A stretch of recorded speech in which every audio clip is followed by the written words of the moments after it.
তো আজকে আমি আপনাদেরকে দেখিয়ে দেব যে কিভাবে খুব সহজেই আপনি পাসপোর্ট সাইজের ছবি ক্রপ করবেন, ঠিক আছে, বা পাসপোর্ট সাইজের ছবি তৈরি করবেন খুব সহজেই। তো প্রথমে আমরা একটি ফটোশপে ওপেন করব। ফটোশপ ওপেন করার পর এখানে ফাইলে গিয়ে ইমেজটি ওপেন করে নেব, অর্থাৎ যে ইমেজটি আমি পাসপোর্ট সাইজ তৈরি করব সেই ইমেজটি এখানে ওপেন করে নেব, ঠিক আছে। তো ইমেজটি ওপেন করে নিলাম। ইমেজটি ওপেন করে নেওয়ার পর এখানে এই ক্রপ চিহ্নটিতে ক্লিক করে দেবেন। এখানে ক্লিক করে দেওয়ার পর এখানে দেখবেন যে ওয়েট প্রথমে বসিয়ে দেবেন 1.5, ঠিক আছে। 1.5 বসিয়ে দেওয়ার পর তারপরে হাইট দেখবেন, হাইট বসিয়ে দেবেন 1.9।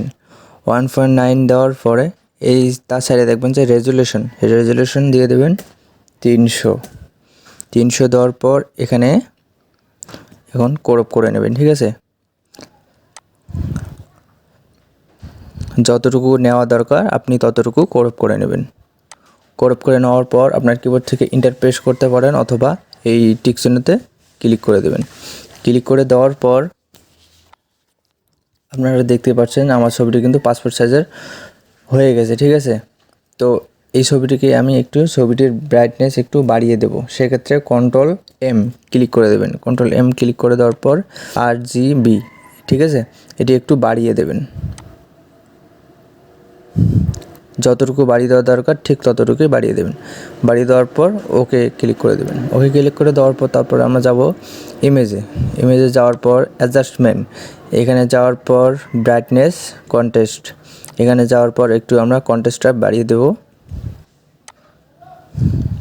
যতটুকু বাড়ানো দরকার ঠিক ততটুকুই বাড়িয়ে দেবেন, ঠিক আছে। ব্রাইটনেসটা একটু বাড়াবো, তারপরে ওকে করে দেবেন। ওকে করে দেওয়ার পর আপাতত কিন্তু ছবিটার আমাদের কাজ শেষ, ঠিক আছে। তারপরে এখানে ফাইলে ক্লিক করে সেভ করে দেবেন। সেভ করে দেওয়ার পর আমি ডেস্কটপে সেভ করবো, সেক্ষেত্রে একটু ফাইল নেম দিয়ে দেবো, সেভ করে দেবো। পাসপোর্ট সাইজের ছবিটি কিন্তু সেভ হয়ে গেছে। আমার এই ছবিটি কিন্তু পাসপোর্ট সাইজের হয়ে গেছে, ঠিক আছে। তো গাইজ, এই ছিল আজকের ভিডিও। তো ভিডিওটি যদি আপনাদের কাছে একটু ভালো লেগে থাকে অবশ্যই আমার চ্যানেলটিকে সাবস্ক্রাইব করে দেবেন। ধন্যবাদ সবাইকে।